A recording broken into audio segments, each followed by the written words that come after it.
Bonjour à tous. Aujourd'hui, à qui me confesserai-je? Je t'ai fait connaître mon péché, je n'ai pas caché mon iniquité. J'ai dit, j'avouerai mes transgressions à l'Éternel, et tu as effacé la peine de mon péché. Psaume 32, verset 5. Bien, chers frères et sœurs, certaines choses ne doivent être confessées qu'à Dieu. Si vous avez fait du tort à un frère ou à une sœur, vous avez la lumière qui vous a été donnée dans sa parole. Si donc tu présentes ton offrande à l'autel et que là tu te souviens que ton frère a quelque chose contre toi, laisse là ton offrande devant l'autel et va d'abord te réconcilier avec ton frère, puis viens présenter ton offrande. Matthieu 5, versets 23 à 25. Si votre péché est entre vous et Dieu, vous n'avez pas à en parler en public, mais à le confesser à Dieu. Souvent, les pauvres et faibles mortels agissent très imprudemment en confessant leurs péchés à des êtres humains. Je vous conseille de présenter votre cas au Seigneur Jésus par la prière. Croyez qu'il vous entend, que lorsque vous confessez vos péchés et vous repentez et marchez humblement avec votre Dieu, vous trouverez le pardon. Agissez comme si le Seigneur vous avait châtié afin de vous purifier et de vous sauver. Ne renoncez jamais à votre foi et à votre espérance en Dieu. Attachez-vous aux promesses. Ne vous fiez pas à vos ennemis, mais à la vérité sans fard de la parole de Dieu.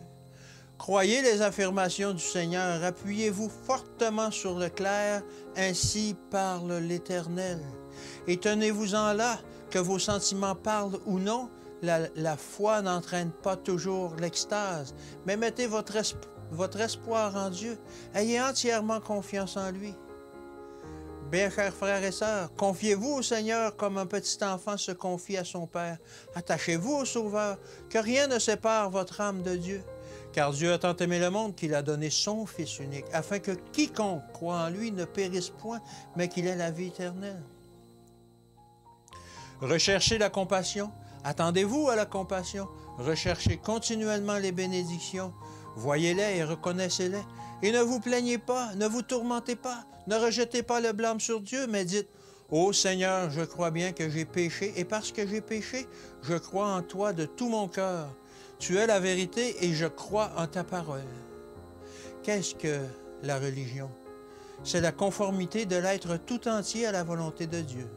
Si quelqu'un veut venir après moi, dit le Christ, qu'il renonce à lui-même et qu'il se charge chaque jour de sa croix et qu'il me suive. Il vous faut croire intelligemment en la parole de Dieu. Cette parole est votre règle de conduite. Vous n'avez pas à rester longtemps dans les décisions, à vous demander « Que dois-je faire ?» La première question pour vous est « Que dois-je croire ?» Des croyances correctes entraînent des actions droites. Le Christ a donné sa vie afin que vous puissiez participer à la nature divine.